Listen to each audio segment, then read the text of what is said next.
नमस्कार. सणासुदीला किंवा इतर वेळीही बासुंदी खायची इच्छा असते, पण तासनतास दूध उकळायच्या झंझटीमुळे आपण तो बेत रद्द करतो. म्हणून आज आपण झटपट बासुंदी कशी तयार करायची हे पाहणार आहोत. ही बासुंदी आपण पारंपरिक पद्धतीनेच बनवणार आहोत, पण त्यात एक ट्विस्ट देऊन अगदी 30 मिनिटाच्याही आत झटपट मलाईदार बासुंदी तयार होते. ही केशर सुकामेवायुक्त स्वादिष्ट बासुंदी आपण गुढीपाडवा, दिवाळी, नवरात्री, राखी पौर्णिमा अगदी घरातील कुठल्याही खास प्रसंगी झटपट तयार करण्यासाठी एकदम परफेक्ट.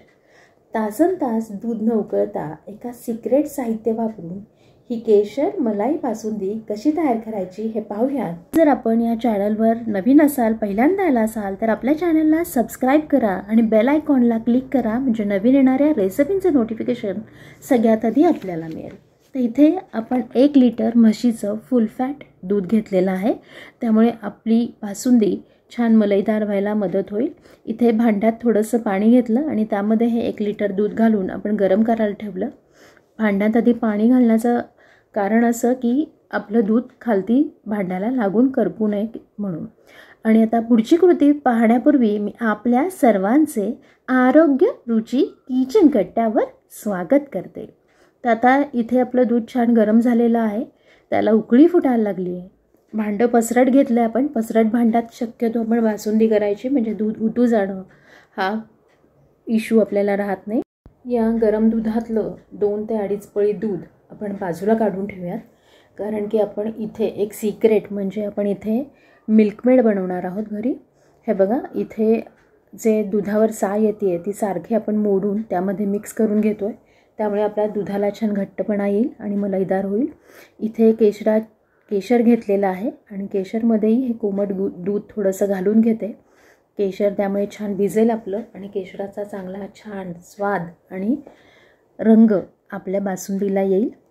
तर अशा रीतीनं हे केशर घालून बाजूला ठेवलेलं आहे. हे बघा, दुधावर साय पकडते आहे आणि पसरट भांडं घेतलं आहे, त्यामुळे उतू जाण्याचा प्रश्न इथे आपल्याला येत नाही आहे. आणि चमचा घालूनच पळी त्यात घालूनच ठेवायची आणि हलवत राहायचं जाता येता. आणि रेसिपी आवडल्यास लाईक करा, सबस्क्राईब करा आणि शेअर करा. आपण जे एक सिक्रेट इन्ग्रेडियंट म्हटलं होतं, साहित्य म्हटलं होतं, ते म्हणजे हे मिल्क पावडर आहे. 1 वाटी मिल्क पावडर आणि 60 ते 70 ग्रॅम आपल्या आवडीप्रमाणे, गोड आवडेल त्याप्रमाणे पिठी साखर आपण इथे घेतली आहे. इकडे एका पॅनमध्ये थोडंसं तूप घालून त्याच्यावरती हे ड्रायफ्रूट्स परतवून घेते आणि आता ते गार करायला बाजूला काढून ठेवते. आणि इकडे पॅनमध्ये मी आता 1 चमचा तूप घातलेला आहे, त्याच्यावरती 70 ग्रॅम पिठी साखर घातलेली आहे आणि त्यामध्ये आता हे मिल्क पावडर घातलेली आहे. जे 10 रुपयाचे 2 सॅशे मिळतात, जो सॅशे येतो 10 रुपयाचा, असे 2 सॅशे इथे मी वापरलेले आहेत.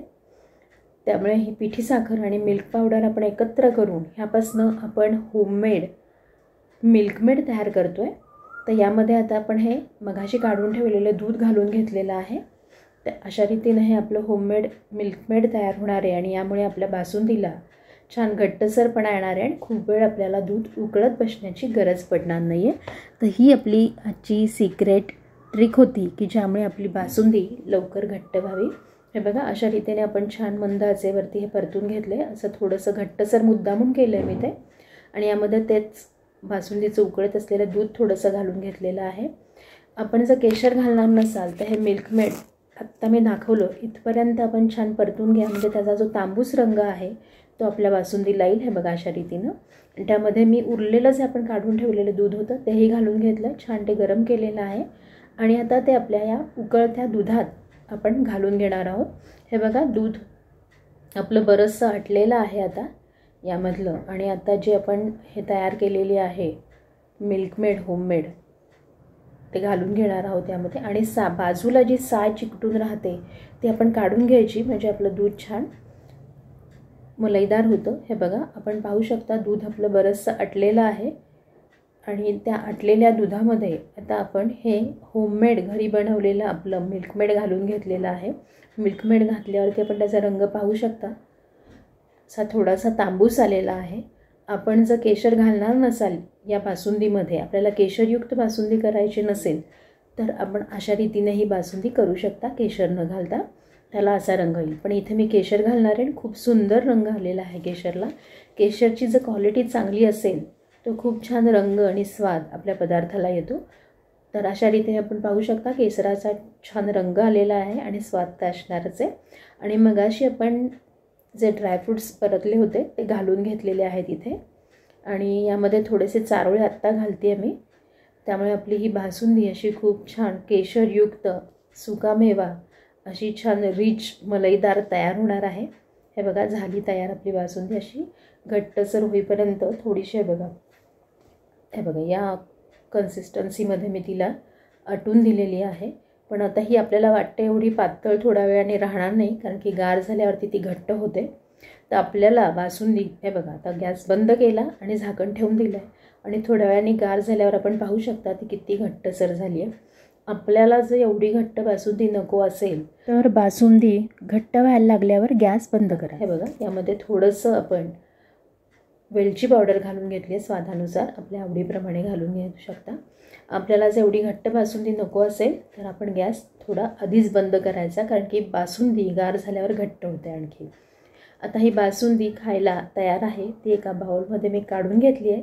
त्याच्यावरती छान आणखी चारोळे घालून गार किंवा गरम आपल्या आवडीप्रमाणे आपण खाऊ शकता. चवीलाही खूप छान चवदार मलईदार आणि घट्ट किंवा पातळ जशी हवी आपण बनवू शकता. तर ही बासुंदी आपण नक्की बनवून पहा आणि आपला अभिप्राय मला कमेंटमध्ये नक्की कळवा. पुन्हा भेटूयात अशा छान छान आणि स्वादिष्ट रेसिपींसह.